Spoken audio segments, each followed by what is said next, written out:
Mungkin Anda pernah mendengar pepatah, energi positif menarik hal-hal positif. Atau sebaliknya.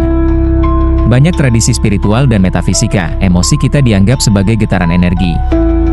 Putus asa, marah, sedih, dan takut dianggap sebagai emosi dengan frekuensi yang rendah. Sebaliknya, cinta, syukur, sukacita, dan damai bergetar pada frekuensi yang tinggi.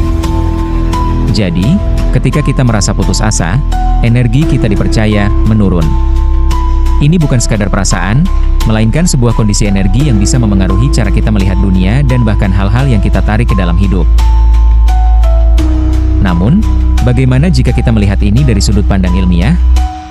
Sains modern mungkin tidak menggunakan istilah frekuensi tubuh, tapi mereka para ahli fisika kuantum menjelaskan hal ini berdasarkan kajian dan penelitian. Dalam fisika kuantum, sebuah partikel bisa berada di berbagai kemungkinan pada saat yang sama. Partikel itu memilih satu keadaan spesifik hanya saat ada yang mengamatinya.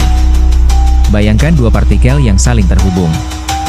Apapun yang terjadi pada partikel yang satu, akan langsung memengaruhi partikel yang lain, tak peduli seberapa jauh jaraknya.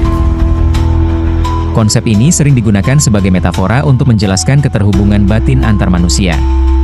Pernahkah Anda memikirkan seseorang, lalu tiba-tiba orang itu menelepon?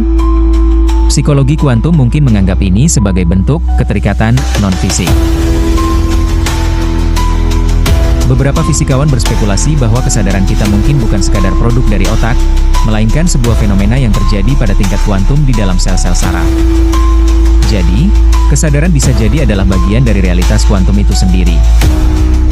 Psikologi kuantum membuka pintu untuk melihat diri kita tidak hanya sebagai makhluk biologis, melainkan juga sebagai entitas yang terhubung dengan realitas di tingkat yang paling fundamental.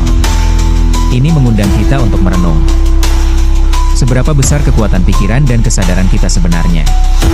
Apabila kita bisa memahami semua hal ini, maka kita akan tahu bagaimana cara dunia bekerja, bagaimana kita bisa menarik kebahagiaan, kelimpahan dan kesehatan. Kita bahas di video selanjutnya.